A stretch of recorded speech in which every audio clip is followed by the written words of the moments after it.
pour toi. Alors, nous t'invitons, toi qui es l'esprit de vérité, nous t'invitons pour que tu puisses nous enseigner, que tu puisses nous aider et surtout que tu puisses nous rappeler ce qui est nécessaire pour notre croissance spirituelle. Nous t'accueillons, cher Saint-Esprit de Dieu. Nous te donnons toute la place. Agis dans nos vies.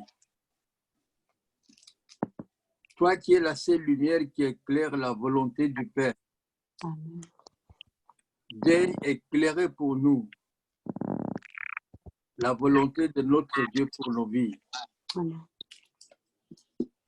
Toi, tu es notre conducteur, mais tu es aussi notre aide. Merci pour ta présence. Laisse que tu puisses accomplir l'intégralité de ton ministère en nous ce soir. Amen. Pour la gloire de Jésus, nous avons prié. Amen. Amen. Amen. Bien-aimés, nous voici une fois de plus. Nous allons encore parler du Saint-Esprit. Mais quelqu'un pourrait dire, mais est-ce qu'on a fini avec la prière? On n'a pas fini avec la prière. Nous sommes dans la prière. Mais le Saint-Esprit, il est celui qui administre toute notre vie spirituelle. Nous sommes dans la prière parce que nous sommes en train de parler de la domination que l'Éternel Dieu avait donnée à l'homme.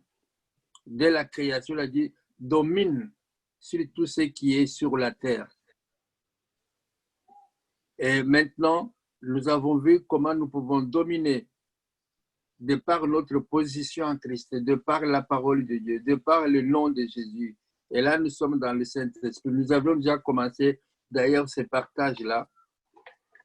Et j'avais même dit qu'il y a des choses qui vont être de revision pour certains, matière nouvelle pour d'autres. Mais nous devons savoir qu'une meilleure communion, une meilleure relation, une relation étroite avec le Saint-Esprit de Dieu, c'est la clé pour notre croissance spirituelle et spécifiquement aussi pour notre vie de prière. Alors, si je jette un coup d'œil dans mes notes pour voir ce que nous avons vu la fois passée, et je crois que nous en étions arrivés au point où nous avions expliqué les 3 phases, le Saint-Esprit avec nous, le Saint-Esprit en nous et le Saint-Esprit de Dieu sur nous. Nous avons expliqué plus particulièrement pour chacune des phases, le Saint-Esprit est dans le monde, comme Jésus lui dit, quand il viendra, celui qui convaincra le monde du péché, de la justice et du jugement. Nous avons vu ces choses-là, si j'ai bonne mémoire. Et il dit à ses disciples, le consolateur qui va venir, il est avec vous, mais il sera en vous. Il sera en vous parce que les disciples n'étaient pas encore nés de nouveau. Parce que le Saint-Esprit habite dans toute personne qui est née de nouveau. Quand Jésus leur parle de ce Saint-Esprit, les disciples n'étaient pas encore nés de nouveau. Ils n'étaient pas des nouvelles créatures. Ils étaient encore dans le monde, si on peut appeler ça ainsi. Alors que le Saint-Esprit de Dieu sur vous, ça c'est un ajout. Jésus leur dit, ne quittez pas Jérusalem jusqu'à ce que vous ayez reçu une puissance d'en haut. Comment vous allez recevoir cette puissance? Pendant que le Saint-Esprit sera en train de venir sur vous, vous recevrez la puissance d'en haut. Donc, je crois que c'est par là que nous étions arrêtés. Si ce n'est pas juste, quelqu'un peut me rappeler comme ça, nous sommes tous sur la même longueur d'onde. Je crois que c'est bon comme ça, non? qu'il y a quelqu'un qui me suit? Je sais que vos micros sont fermés. Oui, les micros sont coupés. Donc, on est arrivé au numéro 1. Comment développer notre communion avec le Saint-Esprit? Voilà, ça c'est bon. Comment développer notre communion avec le Saint-Esprit? Bien aimé, nous savons très bien d'abord que tu ne peux pas entrer en communication, tu ne peux pas devenir l'intime de quelqu'un. Il faut d'abord que vous fassiez connaissance avec cette personne-là. Les disciples ne connaissaient pas le Saint-Esprit. C'est Jésus qui va introduire le Saint-Esprit auprès du disciple. Et ça, tout ça c'est résumé dans Jean 14, 16. Donc voilà une nouvelle personne qui ne connaissait pas. Et Jésus leur dit, voilà, c'est un autre consolateur, parce que moi, je suis votre consolateur. Mais malheureusement, je ne veux pas rester longtemps avec vous. Moi, je dois partir. Mais celui qui va venir, il sera avec vous pour toujours. Il sera avec vous éternellement. Donc, pour parler de la communion avec lui, je disais tout à l'heure, on devient un intime d'une personne. On devient, disons, allez, je cherche le terme en français, mais peu importe. Vraiment, on devient l'intime de la personne par d'abord faire connaissance. On commence par la camaraderie. On est camarades, on partage, on se voit de temps en temps, on se dit bonjour. Et puis on partage des sentiments. On partage nos émotions. On partage nos connaissances. Et finalement, dans tout cet échange-là de partage, il y a le parole.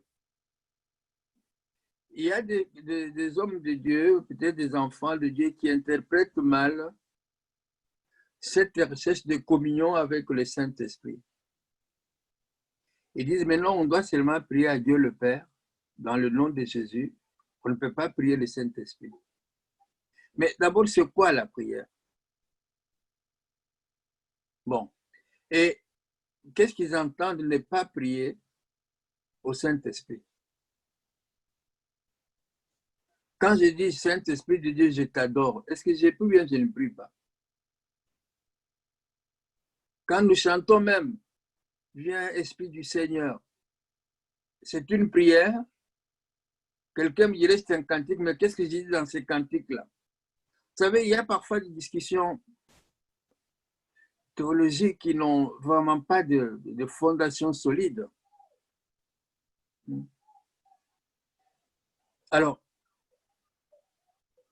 pour être en intimité, en relation profonde avec le Saint-Esprit, je dois échanger des paroles avec lui.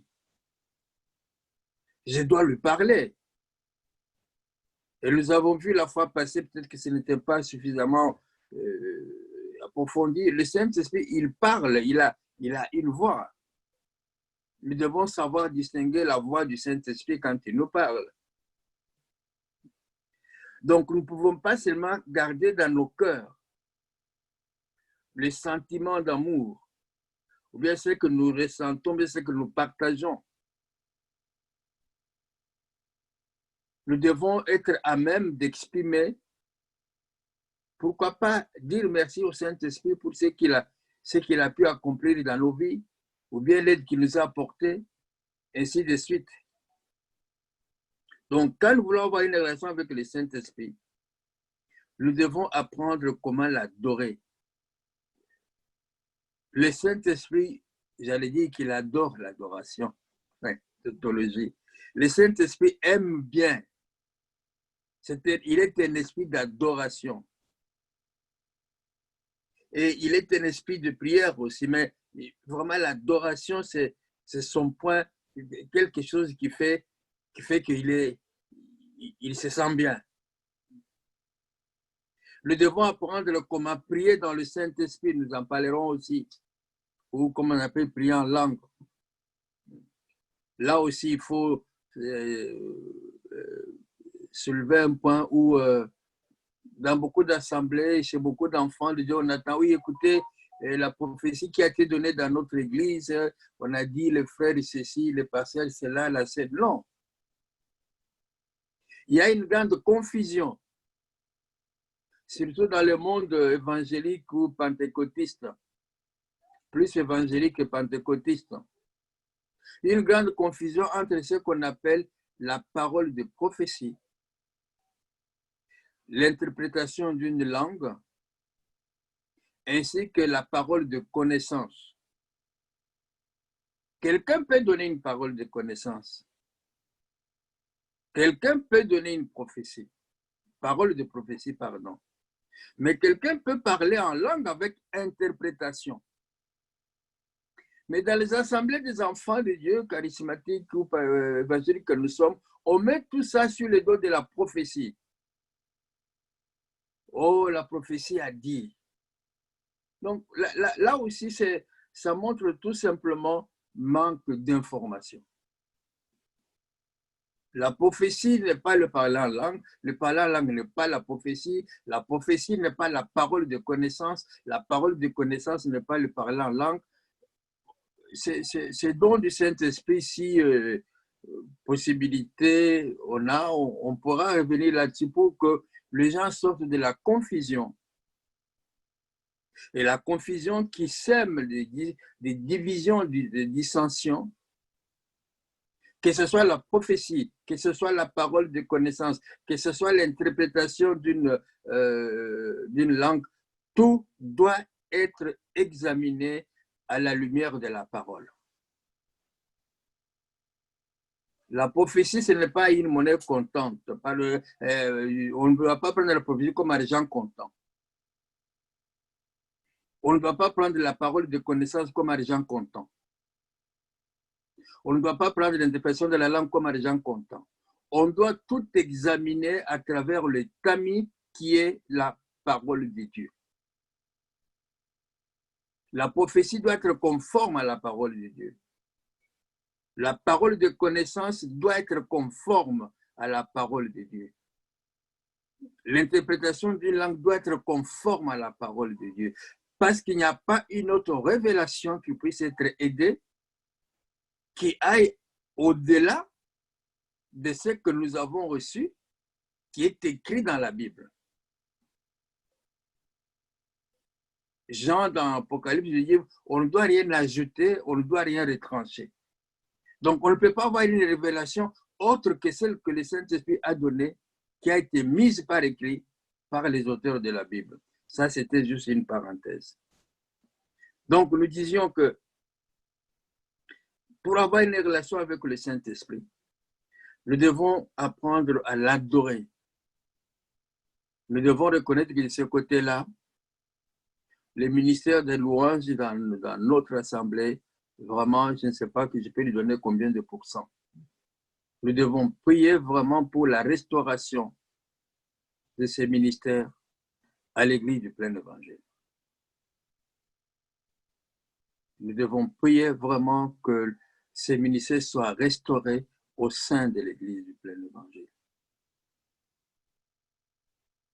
Et je disais aussi que nous devons accueillir chaleureusement sa présence et lui démontrer notre appréciation.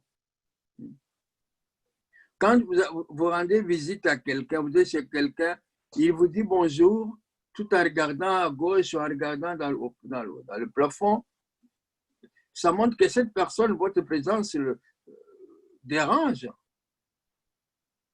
Mais on doit être joyeux, on doit être dans la joie d'accueillir l'Esprit. Le Saint-Esprit doit sentir que vraiment, nous avons besoin de lui.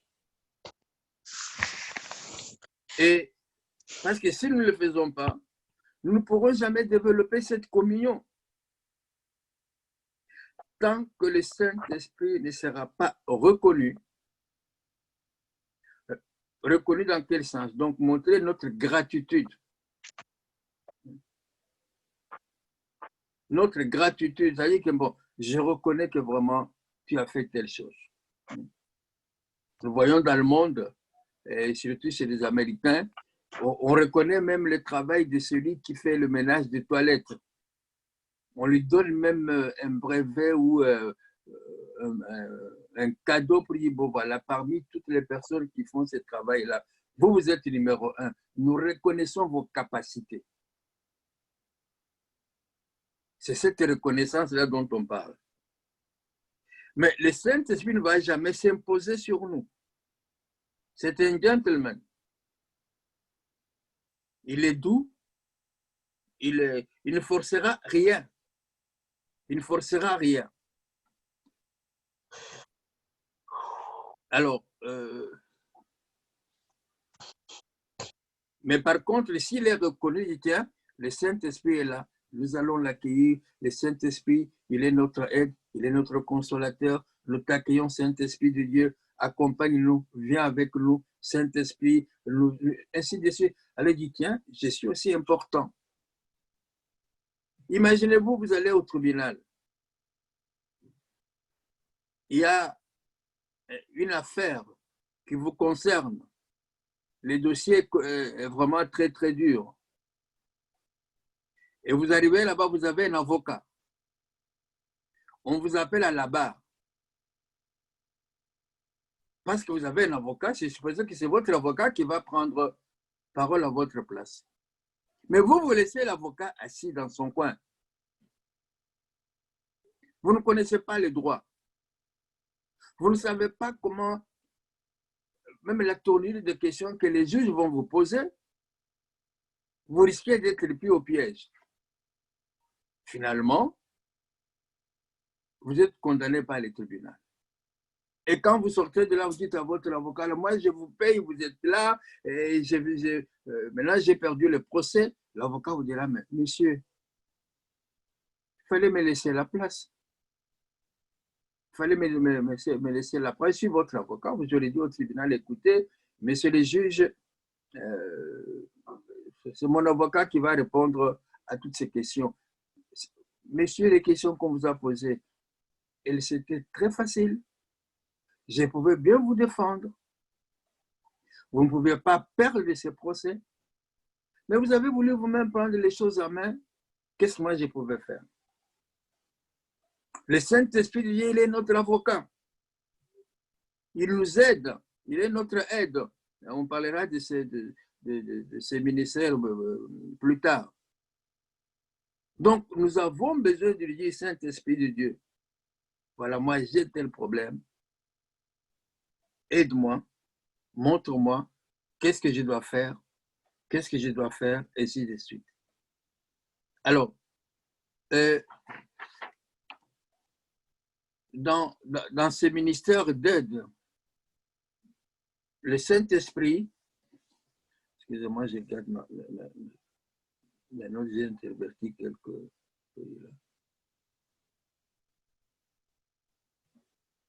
Non seulement il est notre aide, pardon, nous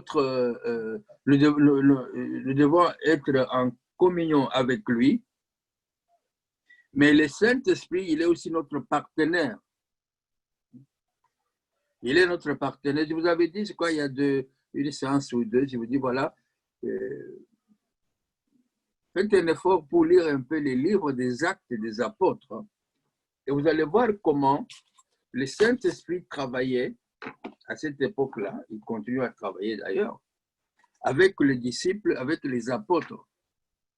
À un certain moment, les disciples ont eu un sérieux problème de doctrine, et parce que plus après le départ de Jésus, l'évangile avait pris vraiment des ailes, il y avait des choses qui se faisaient dans différentes régions, les régions qui étaient au départ des athées.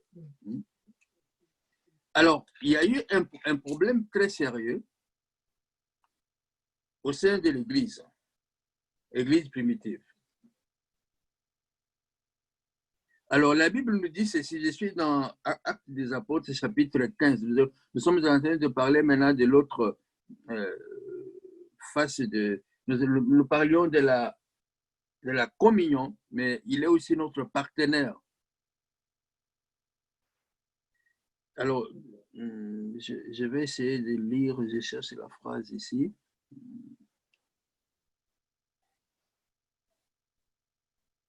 Alors, oui, j'y suis. Alors, Actes des Apôtres, chapitre 15. Actes des Apôtres, chapitre 15. Parce que le problème était lequel? Il y avait des non-juifs qui se sont convertis. Alors, pour une partie des disciples, ils disaient, bon, ces non-juifs, comme ils ne sont pas convertis, avant qu'ils viennent dans notre, disons, dans notre communion fraternelle, ils doivent d'abord être circoncis. Parce qu'un juif, selon l'alliance d'Abraham, comme vous savez bien, doit être circoncis le 8e jour. Alors les autres disent non. Ça, c'est l'histoire depuis Abraham. Maintenant, nous, ils n'ont qu'à se débarrasser de tout ce qui est l'idolâtrie, des fausses croyances, et ainsi de suite. Il y a eu un problème. Alors, ils sont allés dans une réunion, le concile de Jérusalem. Alors, qu'est-ce qu'ils ont décidé dans ce concile-là? Voyons ce que la Bible nous dit. Actes des Apôtres, chapitre 15. Je ne vais pas lire tous les chapitres. À partir du verset 22, je prends 2-3 versets. Verset 22, Acte 15, 22. Alors, il parut bon aux apôtres et aux anciens, à toute l'Église, de choisir parmi eux et d'envoyer à Antioche avec Paul et Barnabas, Jude, appelé Barsabas, et Silas, hommes considérés entre les frères. Il les chargeait d'une lettre ainsi conçue. Les apôtres, les anciens et les frères aux frères d'entre les païens qui sont en Antioche, en Syrie, en Sicile. Salut. Alors, nous passons les détails. Nous arrivons maintenant au verset 28. Car il a paru bon au Saint-Esprit et à nous. Regardez ce qu'il est écrit au verset 28. Il a paru bon au Saint-Esprit et à nous de ne vous imposer d'autres charges que celui qui est nécessaire, savoir de vous abstenir des viandes sacrifiées aux idoles, du sang, des animaux étouffés et de la débauche, choses contre lesquelles vous vous trouverez bien de vous tenir en garde. Adieu. Donc voilà une lettre qui est écrite par les disciples. Mais ils disent qu'ils ne l'ont pas écrite seuls. C'était en partenariat avec le Saint-Esprit. Alors ils disent, il a paru bon au Saint-Esprit et à nous. Mais s'ils étaient cinq, donc toute décision qu'ils devaient prendre, les choses qu'ils devaient faire, ils devaient associer un partenaire très important, qui est le Saint-Esprit. Il n'était pas seulement partenaire de ces deux, il est aussi mon partenaire, il est notre partenaire, et quand nous le considérons, quand nous le reconnaissons comme partenaire, il va agir dans notre vie en tant que partenaire.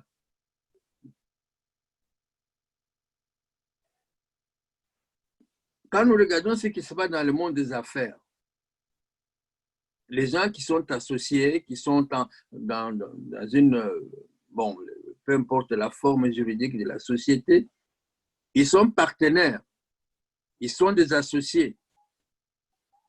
Et ces gens, ils s'associent pour un but, parce qu'ils veulent ensemble faire du bon travail, avoir un bon profit dans leur travail comptable.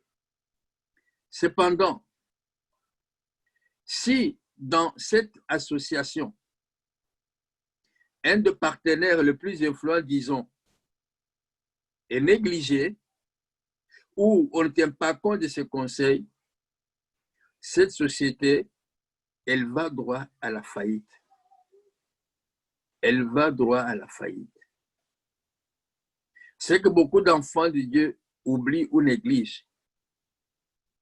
C'est que beaucoup d'enfants de Dieu ne savent pas. C'est que implicitement, nous sommes en affaire avec Dieu par le truchement du Saint-Esprit. Le Saint-Esprit, il est notre partenaire. Et comme nous l'avons dit, si nous ne les considérons pas, si nous ne les reconnaissons pas, nous allons tout droit à l'échec. À l'échec. Et il faut dire que dans l'évangélisation, qui est une branche très négligée dans beaucoup d'églises. Pourquoi? Parce que l'évangélisation aussi, c'est l'œuvre du Saint-Esprit. Parce que c'est le Saint-Esprit de Dieu qui va toucher le cœur. Nous l'avons vu. Quand il viendra, celui qui convaincra le monde du péché, de la justice et du jugement. Il n'y a aucun vignoble qui soit trop difficile. Il n'y a aucun champ missionnaire qui soit stérile. Il n'y a aucune région qui soit trop difficile pour que le Saint-Esprit ne puisse pas avoir du succès. Nous n'avons pas de succès dans l'évangélisation, tout simplement parce que nous travaillons par nous-mêmes. Nous travaillons avec nos propres forces.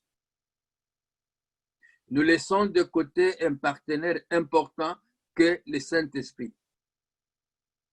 Parce que le Saint-Esprit, il est Dieu.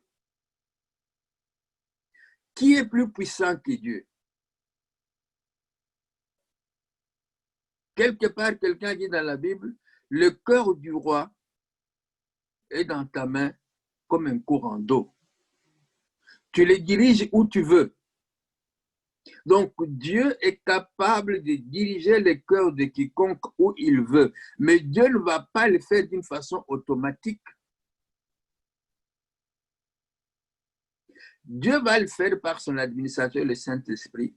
Si le Saint-Esprit de Dieu est en partnership, il est en partenariat plutôt avec ces groupes de gagneurs d'âmes, ces groupes d'évangélisation, ainsi de suite. Alors, si le Saint-Esprit n'est pas reconnu, s'il n'est pas en partenariat, si nous ne le reconnaissons pas dans ce que nous faisons, et plus particulièrement dans l'évangélisation, nous ne pouvons pas réussir. Nous ne pouvons pas réussir. Pourquoi? Parce que c'est un travail spirituel. Un travail spirituel se fait avec les armes, les forces spirituelles. Il ne se fait pas avec notre intelligence. Il ne se fait pas avec notre capacité intellectuelle. Mais il se fait avec la puissance du Saint-Esprit. Et vous comprendrez pourquoi Jésus va dire à ses disciples, ne quittez pas Jérusalem jusqu'à ce que vous ayez reçu la puissance d'en haut. Alors, non seulement il est le partenaire, mais il est celui qui apporte le moyen nécessaire pour accomplir l'objectif. Il apporte les finances, il apporte toute la grâce et l'amour dans les partenariats. C'est lui, le Saint-Esprit, qui est l'associé principal dans tout ce que nous faisons dans l'œuvre de Dieu, quel que soit le travail que nous fassions. La prédication, l'enseignement, l'évangélisation, l'intercession, la modération, l'accueil, quel que soit le ministère, le baptême, tout ce qui est spirituel, le Saint-Esprit, il est l'associé principal. Et nous sommes des associés secondaires. Alors, c'est l'associé principal qui élabore la stratégie. Et nous qui sommes les associés secondaires, Nous mettons seulement en pratique, nous exécutons la stratégie établie par le partenaire principal. Mais souvent, qu'est-ce que nous faisons? Parce que nous n'avons pas cette communion avec le Saint-Esprit. Nous avons vu comment établir la communion. Il ne se peut pas dire 2 minutes, bon, maintenant nous allons inviter le Saint-Esprit, mais maintenant nous allons... Non, le Saint-Esprit, il a besoin d'être reconnu. Ce n'est pas seulement être reconnu quand nous sommes ensemble, même dans ma vie, dans ma vie de prière individuelle, je dois le reconnaître. Donc, et je passe sur certains détails, mais ici je parle de, dans ce que j'ai lu, ce que je vous dis de voir dans Actes des Apôtres, je l'ai lu aussi, j'ai vu comment, par exemple, un monsieur comme Paul, qui avait aussi sa stratégie pour l'évangélisation. Mais voilà, il y a un fait qui va se produire dans sa vie, parce que Paul, il est avec Barnabas. Ils doivent continuer le voyage missionnaire pour l'œuvre de Dieu. Mais Barnabas voulait prendre un jeune qui avait commis quelques impairs, mais qui s'était repenti. Il s'agissait de Jean-Marc, ou plutôt Marc, tout simplement. C'est l'auteur de l'évangile que nous connaissons, l'évangile de Marc.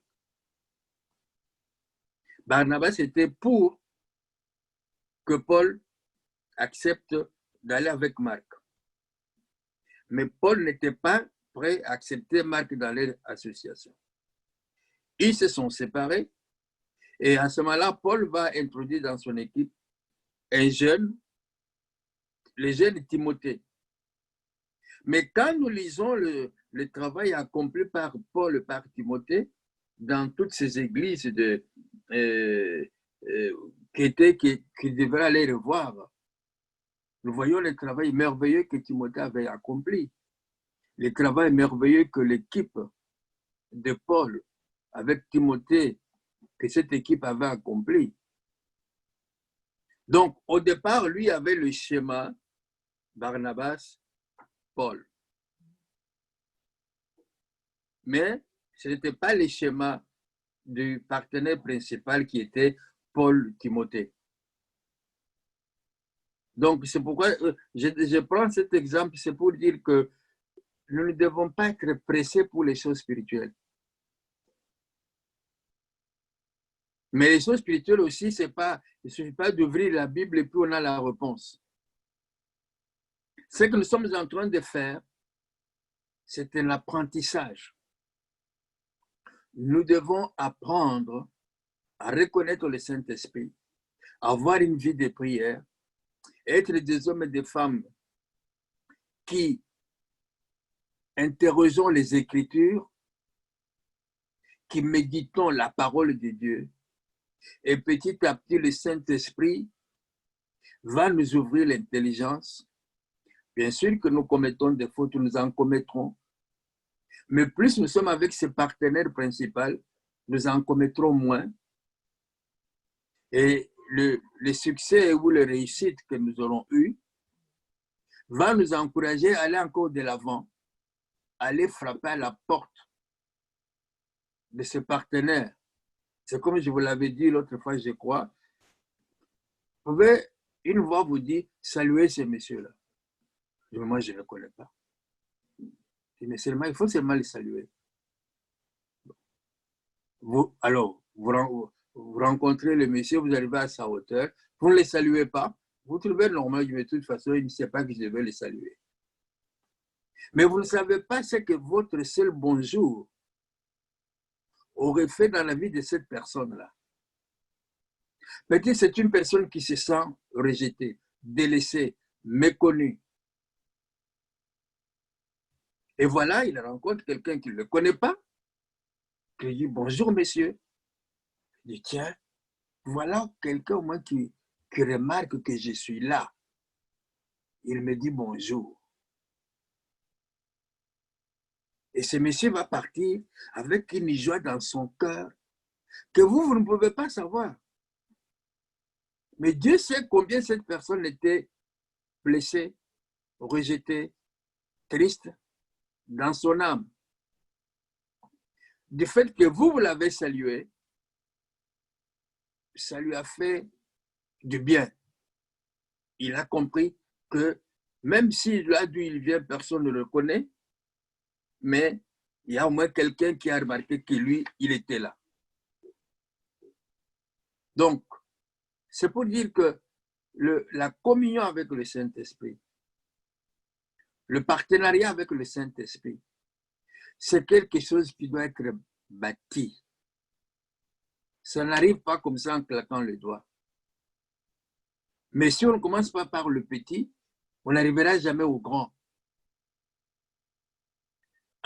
Sur le plan spirituel, les choses se font pas après pas. Pas après pas. L'Éternel Dieu donne la terre de Canaan aux enfants d'Israël. Mais, et puis il leur a dit, je vous donne ça, je vous donne ça, je vous donne ça. Mais ils n'ont pas conquis toute la terre en une seule fois.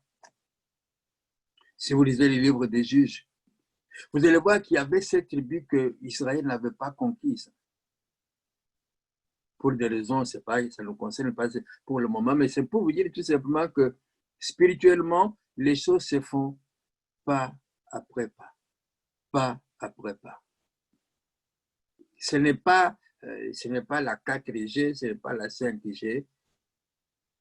Dieu a mis 6 jours pour terminer la création. Donc, nous devons aller petit à petit pour arriver là où Dieu nous attend. Mais il faut commencer quelque part. Et en commençant, on peut trébucher. En commençant, on peut faire un faux pas.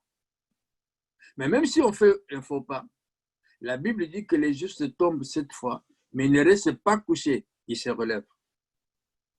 Ils se relèvent.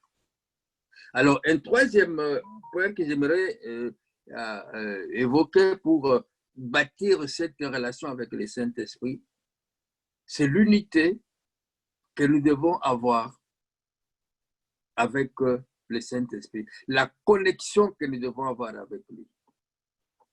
Là, je vais prendre un exemple, peut-être bête, mais ça nous permet de comprendre en quoi se consiste cette unité. Prenons par exemple que vous allez chez Darty, ou bien chez Boulanger, peu importe.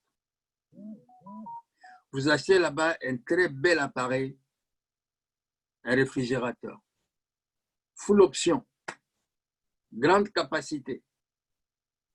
On vient vous le livrer à la maison et le jour de la livraison, vous avez fait un plein d'achats pour votre maison et les frigos arrivent, vous les remplissez, vous avez acheté peut-être la nourriture pour 2-3 semaines parce que vous ne voulez pas sortir tous les 2 jours, tous les 3 jours pour aller faire des courses pour la maison. Vous êtes très content de votre achat. Le lendemain matin, quand vous ouvrez la porte de votre frigidaire, quelle grande déception. La crème glacée que vous avez achetée est complètement liquéfiée. Et les légumes qui étaient là ont commencé, les feuilles ont commencé à changer de couleur. Le lait a tourné. Le poisson n'est plus aussi frais que vous le pensiez. Quelle grande colère que vous pouvez avoir. Vous dites, c'est pas vrai. C'est frigidaire. Il est nouveau. C'est la première nuit. J'ai tout mis là-bas. Et pourquoi ça ne marche pas? Furieux, vous prenez votre téléphone, vous appelez le service après-vente, vous leur dites de votre déception. Et l'agent au téléphone vous dit, mais monsieur, écoutez, mettez un peu, approchez-vous un peu, parce que vous voyez comme il est encore tout neuf, votre appareil, peut-être on n'entend pas très bien le bout de moteur. Approchez-vous plus près pour... Est-ce que vous entendez que le moteur tourne? Oh, monsieur, le moteur ne tourne pas. Ah. Le monsieur vous dit, bon, écoutez, s'il vous plaît, monsieur, quand vous ouvrez la porte de votre réfrigérateur, est-ce que vous voyez, est-ce que le voyant lumineux, vous le voyez, est-ce qu'il est allumé? Non, monsieur, il n'y a pas de voyant, il n'y a rien qui soit allumé, monsieur. Alors, l'agent de service après-vente dit, mais monsieur, regardez un peu derrière votre appareil. Il doit y avoir vous savez, il y a un câble noir là-bas. Regardez ces câbles d'alimentation. Est-ce qu'il est bien introduit dans la fiche? Vous tirez les câbles. Waouh! Les câbles n'étaient pas connectés. Oui, monsieur, il y a les câbles, mais les câbles ne sont pas connectés. Il dit, bon, monsieur, pour que votre appareil puisse marcher, votre appareil doit être connecté à une source d'énergie. Vous n'avez pas connecté votre appareil. Donc, c'est normal que l'appareil ne produise pas le froid. C'est normal aussi que la nourriture que vous avez mise là-dedans se trouve avariée, monsieur. Ce n'est pas notre faute, vous n'avez pas lu le mot d'emploi, monsieur. Je crois que en ce moment-là, vous déposez seulement le téléphone, vous remettez le câble en place. Le moteur dont vous n'entendez pas le vrombissement, le bruit, vous commencez à l'entendre. La lumière que vous ne voyez pas, vous voyez la lumière dans votre appareil. Donc, vous voyez, vous êtes là devant un très bel appareil, style américain, qui fait tout, grande capacité, mais il ne remplit pas sa mission parce qu'il n'y a pas cette puissance invisible que l'on appelle l'énergie électrique qui est libérée si le câble de l'appareil est connecté à une source d'énergie électrique. Alors, si cette condition n'est pas remplie, toute nourriture gardée dans ces réfrigérateurs va être abîmée. Qu'est-ce que ça a à voir avec le Saint-Esprit? Quand nous venons à Jésus-Christ, donc quand nous sommes nés de nouveau, le Saint-Esprit de Dieu vient habiter en nous. Il ne vient pas à 3/4, il ne vient pas à moitié, il ne vient pas à 1/4. Il vient avec toutes ses capacités divines pour notre croissance spirituelle, pour une vie de victoire. C'est lui qui va nous donner des pensées de Christ. C'est lui qui va nous donner un nouveau cœur, une nouvelle conscience, de nouvelles émotions. Et tout cela par le biais de la nouvelle alliance, parce que quand nous recevons Jésus comme Seigneur et Sauveur, nous entrons dans une alliance, l'alliance signée à la croix par la mort, l'ensevelissement et la résurrection de notre Seigneur Jésus-Christ. Donc, tout ça est en nous. Nous l'avons quand ça? Au moment de la nouvelle naissance. Donc, c'est notre réfrigérateur. Mais quand nous allumons, il n'y a rien qui tourne. Pourquoi? Parce que nous n'avons pas été créés pour travailler par nous-mêmes. Comme les réfrigérateurs, il ne suffisait pas de le placer quelque part dans votre maison et que le réfrigérateur commence à travailler. Non. Il doit être connecté à une source d'énergie. Il doit être connecté pour que cette source d'énergie puisse amener le nécessaire et que le réfrigérateur puisse donner le maximum de sa capacité. Donc, il en est de même pour nous. Nous n'avons pas été créés pour travailler pour nous-mêmes. La puissance nécessaire, la force nécessaire, c'est le Saint-Esprit de Dieu qui habite en nous, qui est le dépositaire de toutes ces choses-là. Mais pour que cela se manifeste dans notre vie, nous devons être connectés. Le câble qui amène l'énergie de la source, ou plutôt de votre, disons, de la fiche, qui amène l'énergie dans votre appareil pour que cet appareil puisse faire ce travail. Le câble n'est pas connecté. Et on conclut que l'appareil a une panne. L'appareil n'a pas de panne. Le problème de l'appareil, c'est le manque de connexion. Et j'appelle ça l'unité avec le Saint-Esprit. Notre grand problème aussi se trouve à ce niveau-là. La force et la puissance nécessaires pour faire le ministère, pour faire l'œuvre de Dieu, pour grandir spirituellement, pour vivre une vie de victoire. Tout cela se trouve dans le Saint-Esprit. Et le Saint-Esprit, il est où? Il est en nous. Le Saint-Esprit, il est en nous. Mais comme on l'a dit tout à l'heure, si nous ne le reconnaissons pas, si nous n'avons pas, si nous ne faisons pas attention à lui, pour diverses raisons, et l'une des principales raisons, c'est que pour ce monsieur, il n'a pas lu le mot d'emploi. Et pour beaucoup d'enfants de Dieu, peut-être, mais c'est parce qu'ils n'ont pas été enseignés sur l'œuvre du Saint-Esprit dans la vie du croyant. Voilà pourquoi les enseignements sont nécessaires. Parce que si ces choses-là, nous ne les connaissons pas, on croit que c'est automatique. Il n'y a rien qui soit automatique dans la vie spirituelle. Il y a la part de Dieu, il y a ma part, notre part. Non seulement il n'y a rien qui soit automatique, mais il y a aussi un prix à payer. Il y a un prix à payer.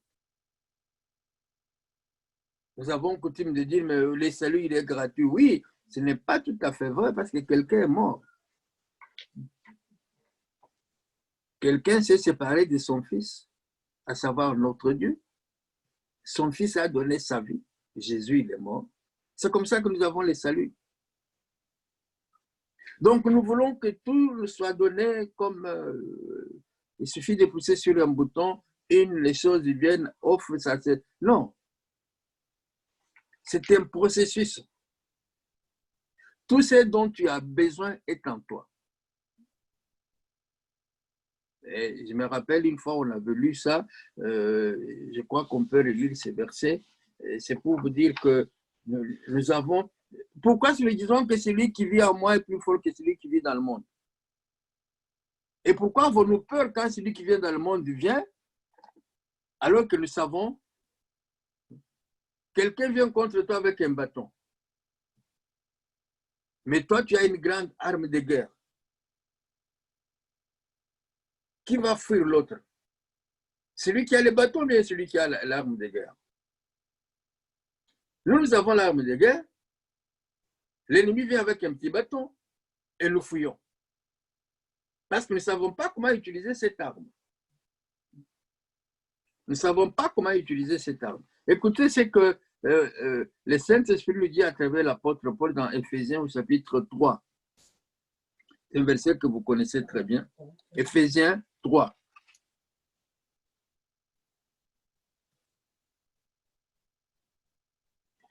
« 20. Éphésiens chapitre 3, verset 20. Or, à celui qui peut faire, par la puissance qui agit en nous, On ne dit pas la puissance qui viendra à nous. La puissance qui agirait à nous. Non, la puissance, elle est à nous. Et la puissance qui agit en nous, c'est lui qui peut faire infiniment au-delà de tout ce que nous demandons ou pensons. Donc, ce que tu penses, ce que tu demandes, c'est rien comparativement à la puissance qui est en toi. Restons toujours dans Éphésiens chapitre 2, verset 10. Éphésiens 2, verset 10. Nous sommes son ouvrage, ayant été créés en Christ, en Jésus-Christ, pour les bonnes œuvres que Dieu a préparées d'avance, afin que nous les pratiquions. Dieu ne peut pas nous amener à pratiquer les bonnes œuvres si au départ, il n'avait pas mis à notre disposition ce qui était nécessaire pour que nous puissions pratiquer ces bonnes œuvres. Mais nous croyons, un peu comme Gédéon, nous ne sommes pas capables, nous ne sommes pas ceci, nous ne sommes pas, je ne suis pas, je ne suis pas, je ne suis pas, je ne suis pas. Et à la fin, tu n'es pas. Oh, je suis jeune dans la foi. Oh, mais moi j'ai ceci. Oh, moi, mais mon frère, ma soeur, regardez à travers les Écritures. Quelle est la personne parfaite que Dieu avait utilisée? Depuis, après la chute d'Adam, si on commence même avec M. Noé qui était ivrogne, qui, l'homme parfait, que Dieu a utilisé parce qu'il était parfait? Il dit, je prends les choses folles du monde. Je prends les choses que le monde ne considère pas. Je les transforme et j'en fais des pièces maîtresses pour confondre la sagesse des sages. C'est ça notre Dieu. Dieu nous fait confiance, mais c'est nous-mêmes qui n'avons pas confiance en nous. Je répète, Dieu te fait confiance. Il a mis en toi son esprit. Mais toi-même, tu ne te fais pas confiance. Quelqu'un a dit, j'appuie tout parce que je suis spirituel, je suis sans péché, je suis. Non, je puis tout, je peux tout par Christ qui me fortifie. Donc, de toi-même, tu ne peux rien. Mais si tu te connectes, il y a un miracle qui arrive dans ta vie.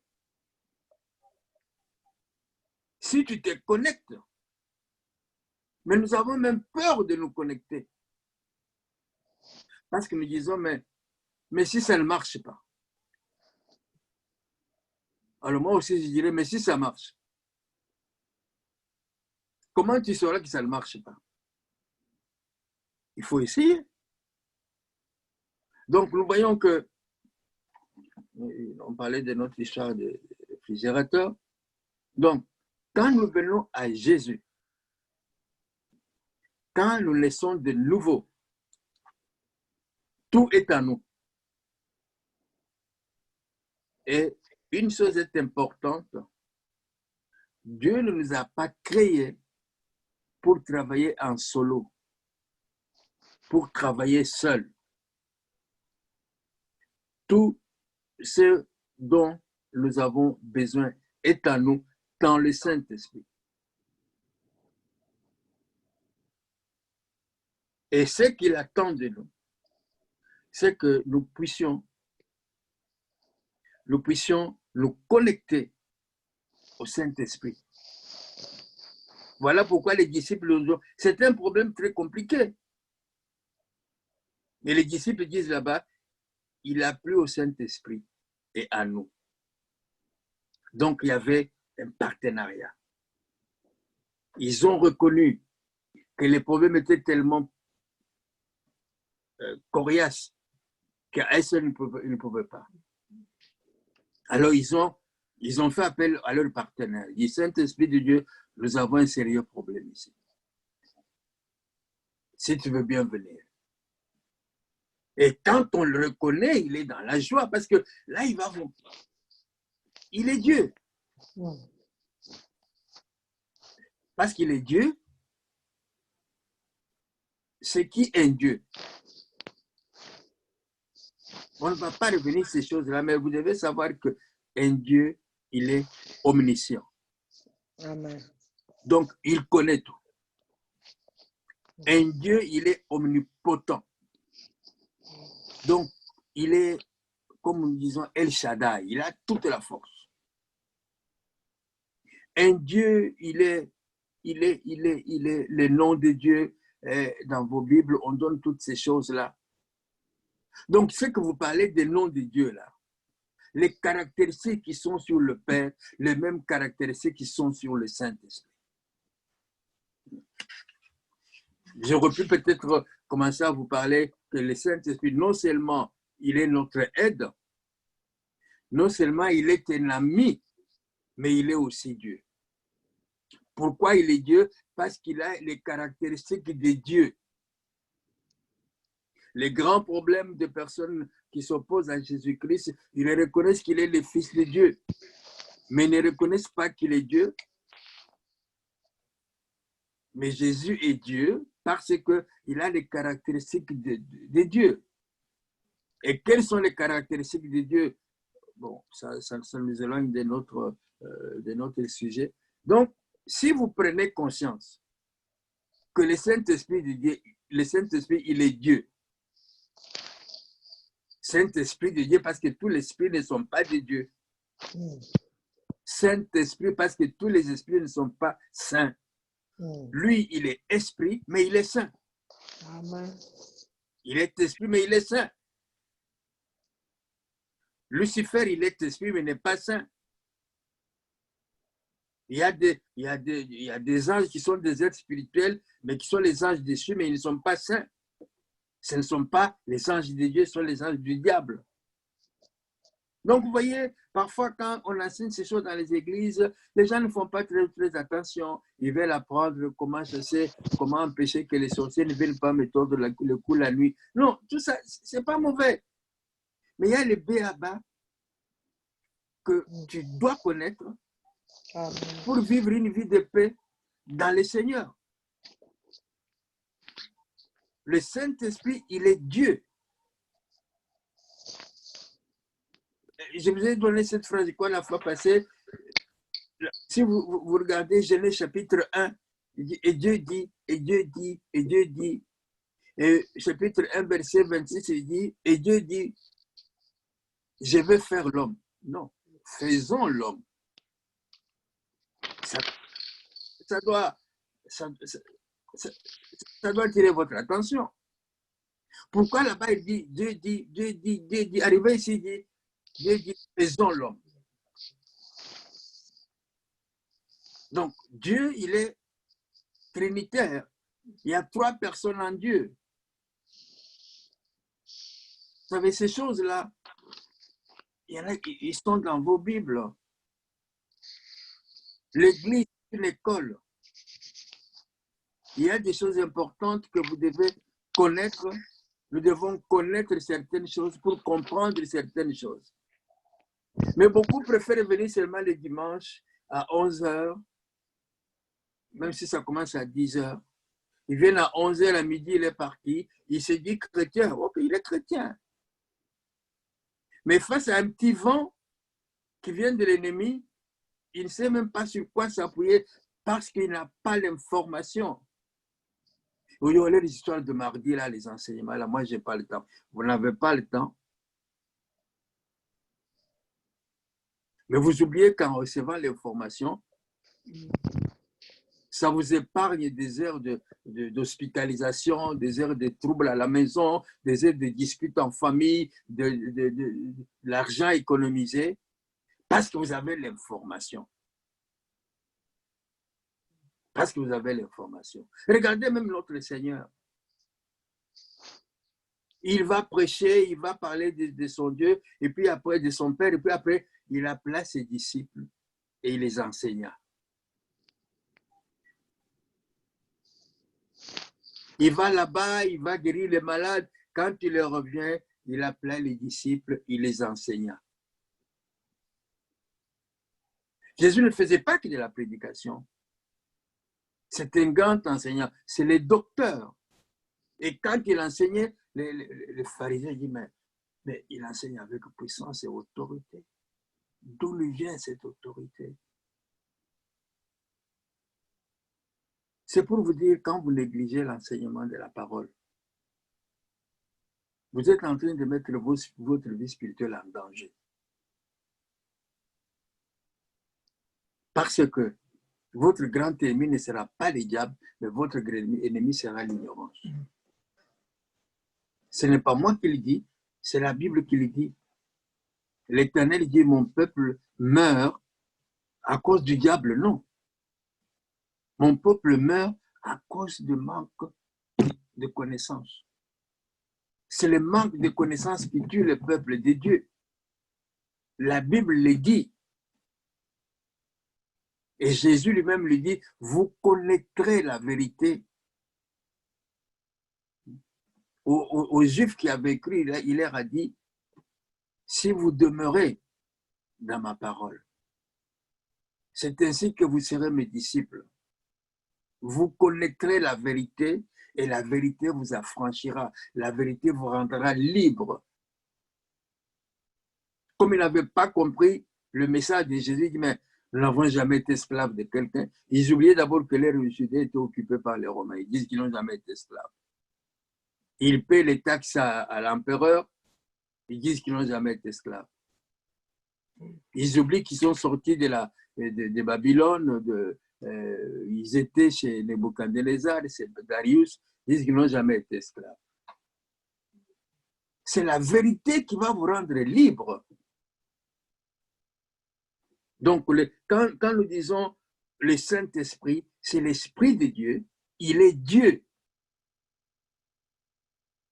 Au commencement, dit la parole, Dieu créa les cieux et la terre. La Bible dit, l'Esprit de Dieu se mouvait sur les eaux. Donc, le Saint-Esprit de Dieu était là. Et Dieu dit, Jésus est la parole. Il y a Dieu le Père, il y a le Dieu le Fils. Pardon, il y a le Dieu le Père, il y a le Saint-Esprit, et il y a la parole. Ces choses-là, le Saint-Esprit va vous le révéler si vous le reconnaissez.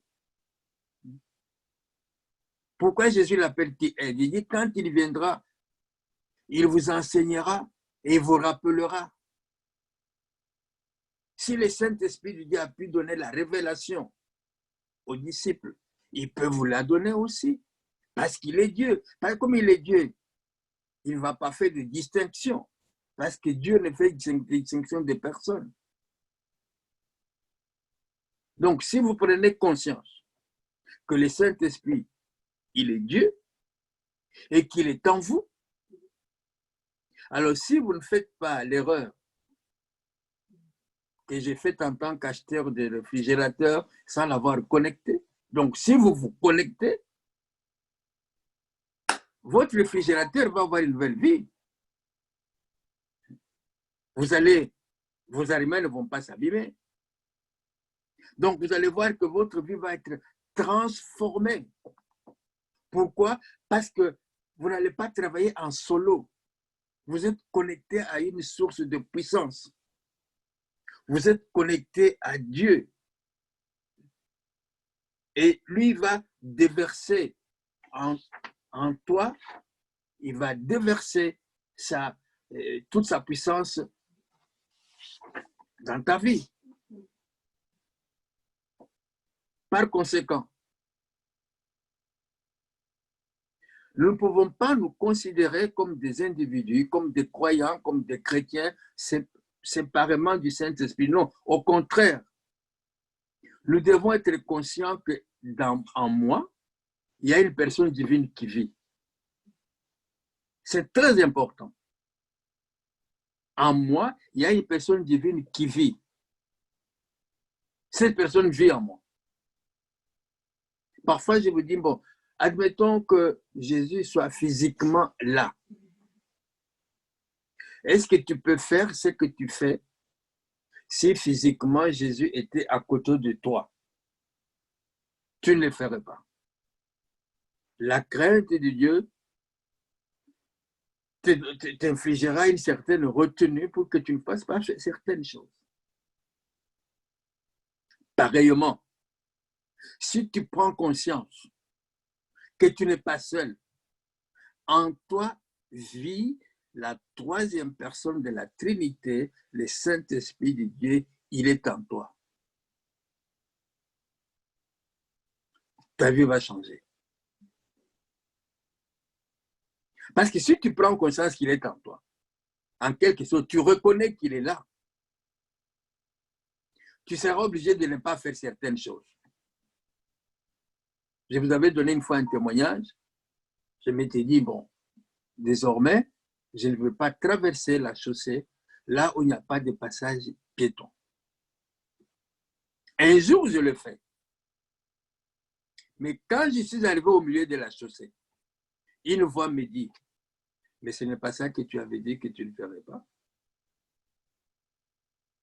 J'ai fait demi-tour. Je suis rentré sur le trottoir où j'étais. Et j'ai marché à peu près 30 mètres. Parce que le passage piéton était à peu près de 30 mètres. Moi, j'étais pressé, je dis, bon, allez, on prend les raccourcis. Mais en plein milieu de la chaussée, une voix me dit, mais tu avais dit que tu ne peux traverser que là où il y a le passage piéton. Le passage est là, il n'est pas ici. Je me suis arrêté tout seul. J'ai fait demi-tour. Je suis revenu sur le trottoir où j'étais. J'ai continué ma marche jusqu'à là où il y avait le passage piéton. Et quand j'ai pris ce passage-là, j'avais une joie en moi. Pourquoi? Parce que j'ai pris conscience qu'il y a quelqu'un en moi. Et ce quelqu'un ne me laisse pas aller seul, ne me laisse pas faire n'importe quoi. Je suis connecté à lui. Donc, si tu es connecté, si tu prends d'abord conscience qu'il y a quelqu'un en vous, ce n'est pas n'importe qui. Il est Dieu. C'est le Saint-Esprit. Et si tu sais que tu n'es pas là, tu n'as pas été créé pour travailler en solo. Tu dois travailler en binôme, en partnership avec ces messieurs-là. Ma soeur, je t'assure, mon frère, je te le dis, ta vie spirituelle va changer. Parce qu'il y en a qui ont peur du pasteur, mais n'ont pas peur du Saint-Esprit qui est en eux. Parce que si tu prends conscience qu'il est en toi, pendant que tu es chez toi, en train de regarder des films pornographiques, en train de dire du mal de ton frère et de ta soeur, en train de critiquer X, Y, Z, le Saint-Esprit qui est en toi te dira, ce que tu fais là, ce n'est pas bien. Tu vas arrêter de faire ce que tu faisais là. Pourquoi? Parce que tu reconnais qu'en toi, il y a une personne. Et cette personne te dit que là, ce n'est pas bon. Tu arrêtes. Mais comme nous l'ignorons,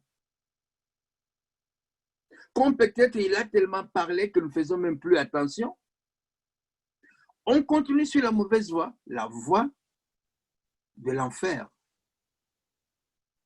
Si nous ignorons le Saint-Esprit, ce qui est le cas pour beaucoup d'enfants de Dieu, si nous ne demeurons pas conscients d'être ensemble avec lui, notre travail, il est vide. Il est non réalisé. Vous comprenez pourquoi je dis parfois dans l'assemblée là-bas, écoutez, si vous n'avez pas envie de venir à l'assemblée, ne venez pas. Ne venez pas pour faire plaisir à votre femme, à votre mari, à vos enfants, à vos parents, et encore moins à votre pasteur. Venez par conviction. Venez par conviction. Et souvent, je lui dis, si vous n'avez pas envie de donner votre offrande, ne donnez pas votre offrande. Si vous n'avez pas envie de payer votre dîme, ne payez pas votre dîme, c'est de l'argent perdu. Donc, c'est pour vous dire que tout ce que nous faisons, nous devons savoir que nous ne le faisons pas seuls. Nous le faisons sous inspiration du Saint-Esprit. Dieu mesure le travail que nous faisons, non pas d'une manière quantitative, mais Dieu mesure le travail que nous faisons d'une manière qualitative. Ce n'est pas la quantité de ce que nous faisons qui compte devant Dieu, mais c'est la manière dont nous faisons ce que nous faisons qui compte devant Dieu. C'est très important. Je répète, ce n'est pas la quantité de ce que nous faisons qui compte devant Dieu, mais c'est la manière dont nous faisons ce que nous faisons qui compte. Les fruits de notre chair humaine ne peuvent pas être acceptés dans le lieu céleste.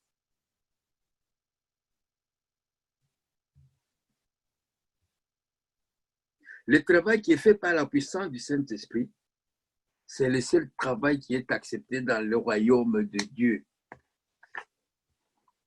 Alors, ne vous encombrez pas de quelque chose qui ne pourrait pas recevoir le quitus de Dieu, ou plutôt l'acceptation de Dieu. Nous devons avoir une union divine avec le Saint-Esprit. Et si nous voulons que notre fruit demeure, Jésus nous dit quelque part que vous alliez, que vous portez des fruits, que votre fruit demeure. Tout ce qui est charnel ne demeurera jamais. Ce qui est charnel ne demeurera jamais. Mais ce qui est spirituel va demeurer. Alors, si tu ne veux pas faire le travail, comment dirais-je, un travail sans lendemain, il faut le faire avec le Saint-Esprit. Il faut le faire avec le Saint-Esprit. Alors, après ce point,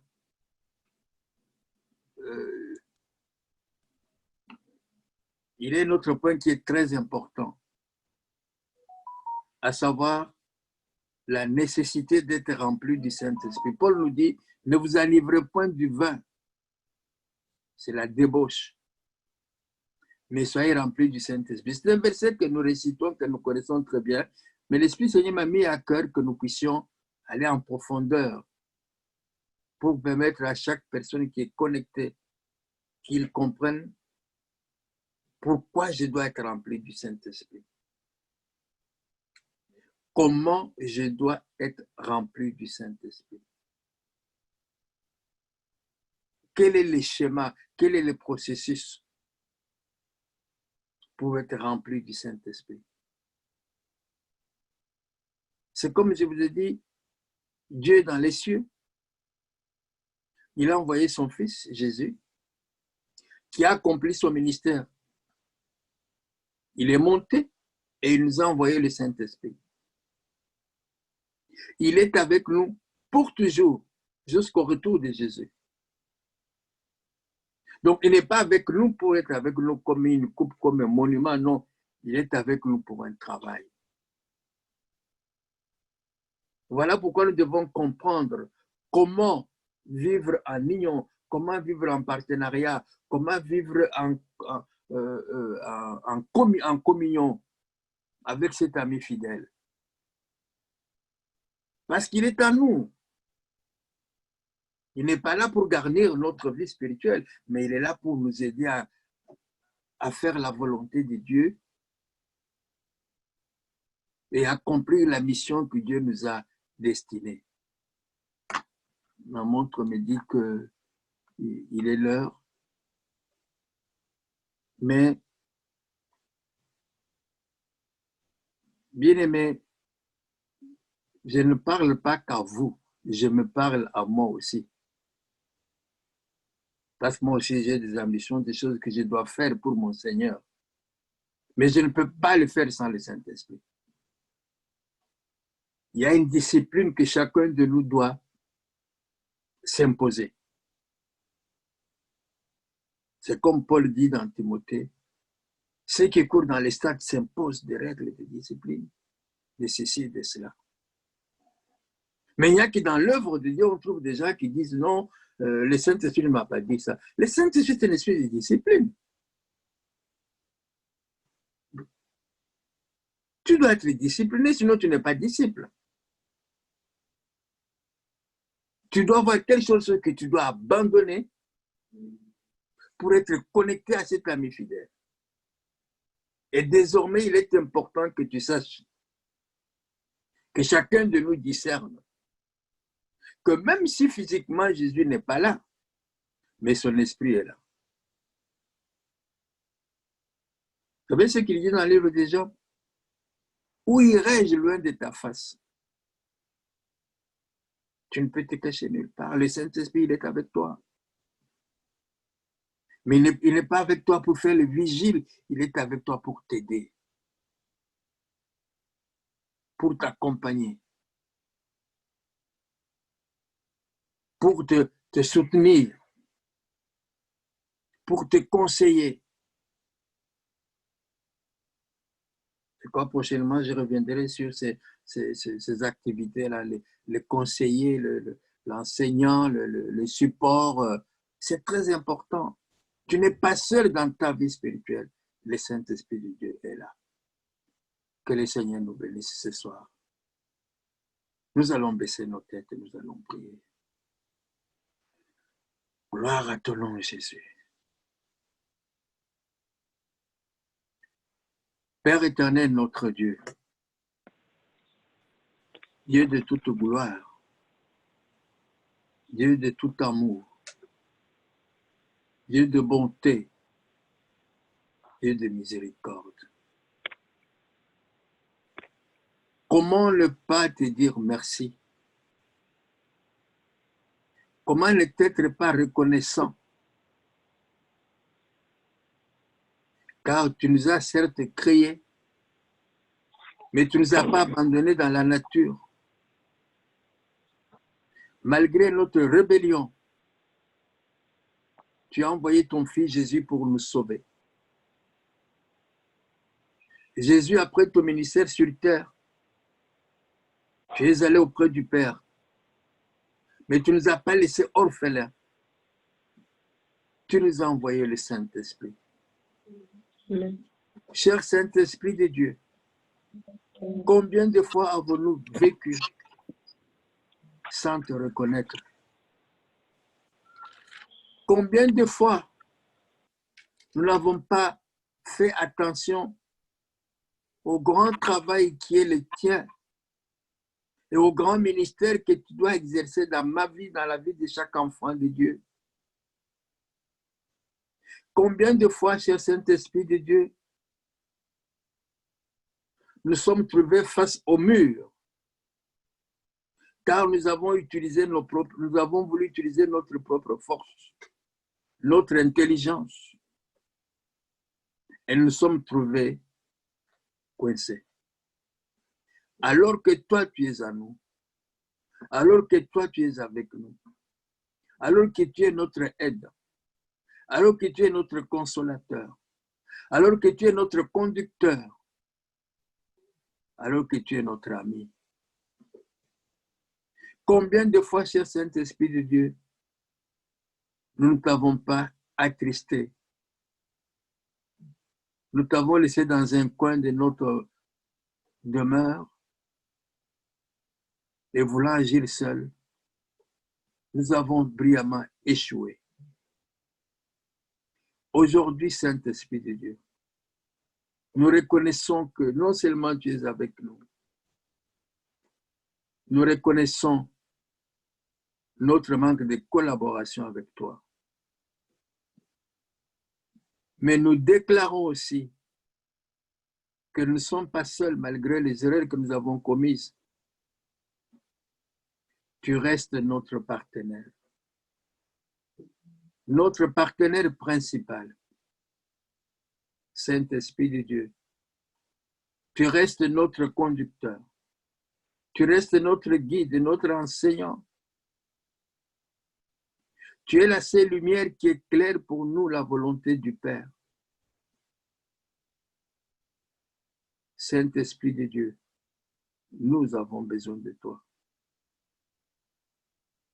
Saint-Esprit de Dieu, nous reconnaissons que tu es notre seule voie pour que tout fruit que nous pourrions produire sur terre, qu'il puisse demeurer. Désormais, nous voulons marcher avec toi. Et comme les disciples, après les conciles de Jérusalem, nous aimerions aussi dire, il a plu au Saint-Esprit de dire à moi de faire telle chose. Apprends-nous à te reconnaître, à te donner la place qui est la tienne dans nos vies et surtout à te donner la liberté d'exercer à nous ton ministère. Merci, cher Saint-Esprit de Dieu. Merci parce que je sais que ce soir, les ponts sont établis entre toi et nous. S'il y avait des collines, elles sont devenues des plaines.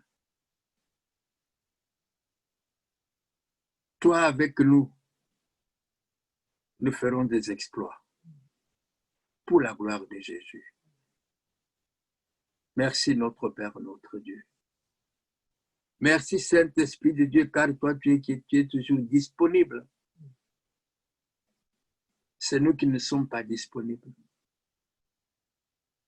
Aide-nous à marcher dans la discipline. Aide-nous à être disponibles pour collaborer avec toi, pour l'avancement du royaume et pour la gloire de Jésus. Au nom de Jésus, nous avons prié. Amen. Amen. Amen. Amen.